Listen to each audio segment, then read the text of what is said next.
Mwiriwe neza amahoro y'Imana abane namwe mwese mukurikiye Umusanzu Media. Ndi Daniel niyo nkuru nje kubagezaho amakuru akomeje kuvugwa hano mu gihugu cy'u Rwanda muri siporo, myidagaduro ndetse no hanze y'u Rwanda. Aya makuru tuyahere hano mu Rwanda aho Minisitiri w'Ububanyi n'Amahanga Olivier Nduhungirehe yagiriye uruzinduko i Rome muri Togo, aho yitabiriye inama yo ku rwego rwo hejuru igamije gushimangira ubufatanye no gushyigikira inzira y'amahoro iyobowe na Afurika muri RDC no mu karere k'ibiyaga bigari. Yanahuye na Minisitiri w'Ububanyi n'Amahanga wa Togo Professor Robert Dusse basinyana amasezerano akuraho visa ku bafite pasiporo zose.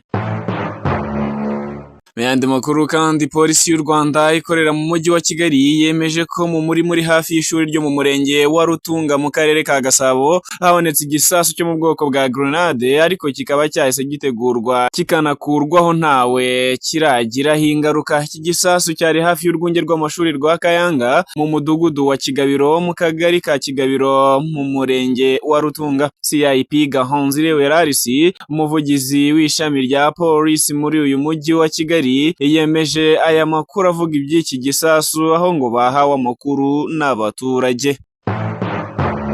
Mu yandi makuru kandi ajyanye n'umutekano, polisi y'igihugu cy'u Rwanda Rwanda National Police yatangaje ko yataye muri yombi bamwe mu bayobozi ba hoteli Urubuto yo mu karere ka Nyanza, aho bakurikiranyweho ibijyanye n'umusekirite warohamye muri pisine y'iyi hoteli agahita apfa. Nzahabimana Sharire w'imyaka 45 yari asanzwe ari umusekirite wo kuri iyi hoteli Urubuto iherereye mu mujyi wa Nyanza mu karere ka Nyanza, akaba yari atuye mu mudugudu wa Gakenkeri akagari ka Nyanza umurenge wa Busasamana.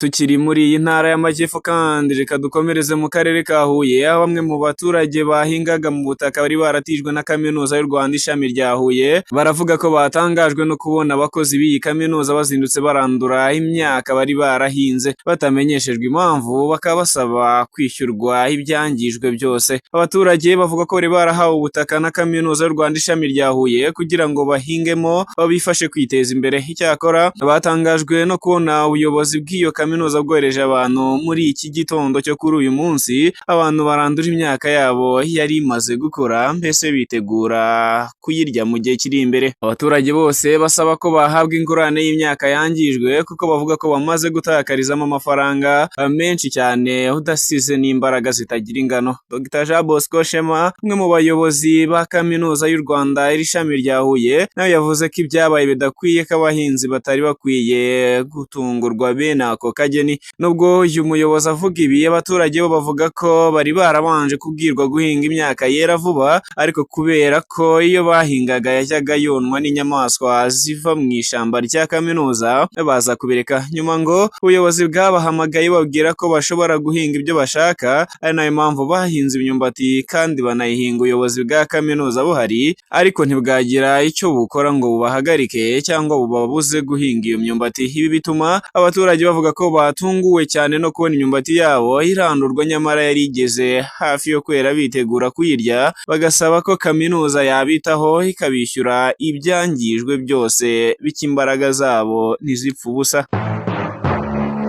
Mu yandi makuru kandi akomeje kuvugwa hano mu Rwanda, Sena y'u Rwanda igiye gusura abaturage mu bice bitandukanye by'igihugu cy'u Rwanda. Ni gahunda igamije kureba ibikorwa mu guteza imbere ibijyanye n'ubworozi. Inteko Ishinga Amategeko yavuze ko iki gikorwa giteganyijwe ku itariki ya 20 kugeza ku itariki ya 28 Mutarama y'umwaka 2026. Muri iri tangazo, Sena ikomeza ivuga ko mbere yo gutangira ingendo mu turere, abasenateri bazagirana ikiganiro na Minisitiri w'Ubuhinzi n'Ubworozi ku igenamigambi ry'igihugu ryo guteza imbere ubworozi, byagezweho mu kurishyira mu bikorwa, imbogamizi zagaragaye n'ingamba ziteganyijwe zo kuzikuraho.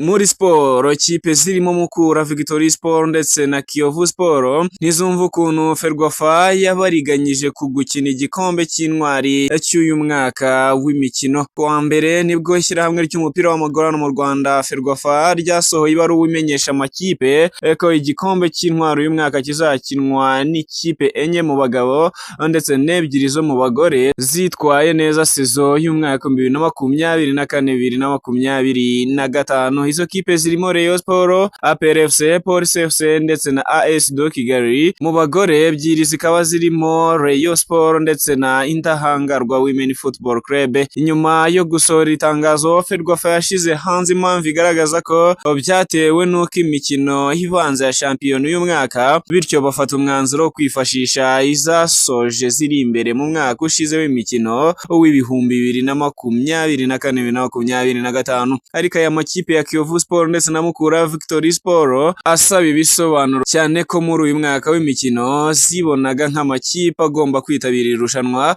kuko ari mu makipe ane ya mbere abarizwa hano mu gihugu cy'u Rwanda. Ubusanzwe amakipe akina igikombe cy'intwari ni amakipe aba yasoje imikino ibanza ya shampiyona yo muri uwo mwaka ari imbere. Mu makipe yagombaga gukina iki gikombe uyu mwaka yari APR FC, Police FC, Kiyovu Sport ndetse na Mukura Victory Sport. Mu bagore yari Rayon Sport ndetse na Police Women Football Club, ariko kuri ubu akaba atari ko bimeze kuko bagendeye kuri sezo y'umwaka utaha. Igikombe cy'intwari biteganyijwe ko kizatangira tariki ya 28 Mutarama gisozwe tariki ya 1 Gashyantare mwaka 2026, ari nawo munsi nyirizina hazizihizwa umunsi mukuru w'intwari z'igihugu cy'u Rwanda. Tukiri mu makuru ajyanye na Ferwafa, ishyirahamwe ry'umupira w'amaguru mu Rwanda ryamenyesheje amakipe yo muri shampiyona y'abagore y'icyiciro cya mbere ko guhera kuri uyu wa gatandatu ishyirahamwe rya ruhago ku isi FIFA ritangira kwerekana ishampiyona biciye ku rubuga rwayo cyangwa se website ku muyoboro uzwi nka FIFA Plus.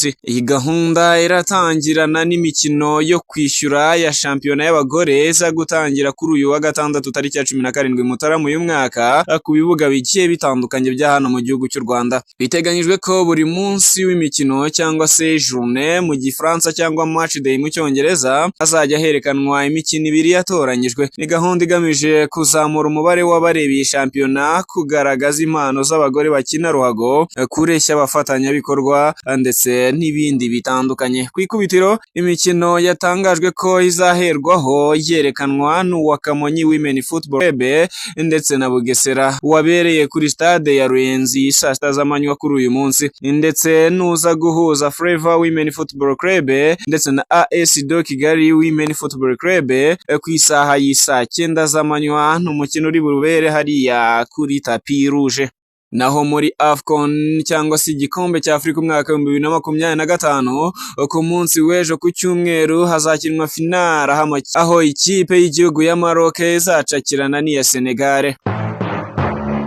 Mu bindi kandi bikomeje kuvugwa mu myidagaduro, mu mujyi wa Kigali hagiye kubakwa indi nzu ndende kurusha City Tower. Ubwo iyo nzu izaba yitwa Parkland Center, iherereye iruhande rwa Kigali Convention Center cyangwa se KSS, kandi ni inyubako izaba igizwe n'amagorofa 25. Inyubako izaba ifite ikiraro cyo mu kirere kiyihuza na Kigali Convention Center, ikaba iri kubakwa mu kibanza kiri hagati ya Kigali Convention Center, ikazakorerwamo ibintu bitandukanye birimo no kuba izaba ifite hoteli y'inyenyeri 5, inyubako z'ibiro n'ibindi bitandukanye ndetse na piscine yo ku rwego rwo hejuru. Inyubako izaba ifite uburebure bwa metero 140 n'amagorofa 25, izahindura isura y'umujyi wa Kigali kandi n'uburyo bw'itangwa rya serivisi nziza n'imikorere iboneye nabyo bihinduke mu mujyi wa Kigali. Naho ku munsi w'ejo kwa gatanu Kigali ku musozi wa Rebero habereye ibirori by'ubukwe bwa Nio Bosco wasabye akana kwa Mukamisha Irene. N'ubukwe bwitabiriwe n'ibyamamare bitandukanye birimo umuhanzikazi Bwiza, Nyambo Jessica, Nana uzwi muri sinema n'abandi bari bambariye Nio Bosco. Nyuma yo gusaba no gukwa, Nio Bosco yasezeranye imbere y'Imana n'uyu mukobwa. Ubukwe bwaje bukurikiye umuhango wo gusezerana mu mategeko wabereye mu murenge wa Kanyinya, no kuvuga ku itariki 10 Ukuboza umwaka ushize. Mu yandi makuru ari kuvugwa mu myidagaduro, umuyobozi wa 155am Limited Kenny Mugarura yemeje ko bamaze gusinyisha Kivumbi King uri mu bakomeye hano mu Rwanda, akaba n'umuhanzi w'icyamamare. Ibi Kenny Mugarura akaba yabigarutseho mu kiganiro yagiranye n'ikinyamakuru Igihe, aho yemeje ko Kivumbi yinjiye muri 155am Limited ndetse ko muri uyu mwaka 2026 abantu bazabona ibikorwa binyuranye bari gukorana.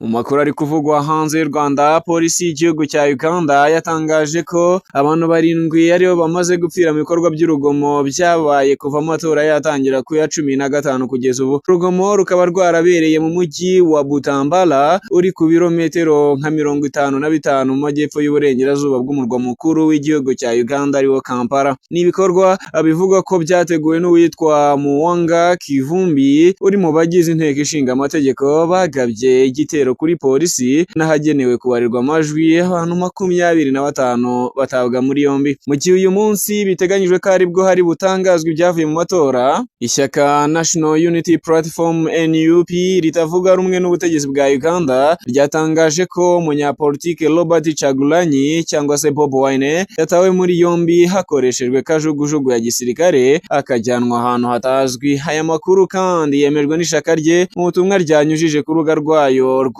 X, aho uyu Bobi Wine akaba yafatiwe mu rugo rwe ruherereye mu gace ka Magere ari naho yatoreye. Kugeza ubu Museveni w'ishyaka rya National Resistance Movement NRM afite amajwi 73.72%, agakurikirwa n'uyu Robert Kyagulanyi w'ishyaka rya NUP ufite amajwi 22.66%.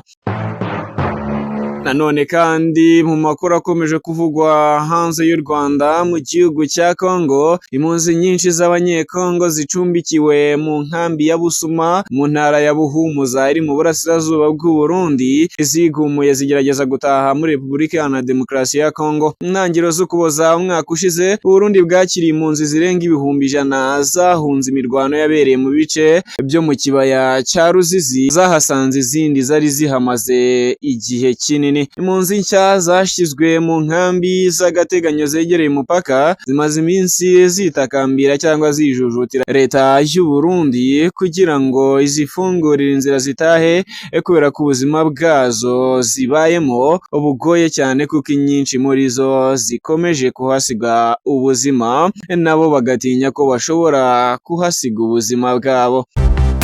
Reka amakuru yavugaga kuri uyu munsi nyasoreza aha, kandi nkomeza kubashishikariza no gukomeza gusoma inkuru zacu ku Musanzu Media ukoresheje Chrome. Njye ndi Daniel Niyonkuru, reka mbifurize gukomeza kugira ibihe byiza.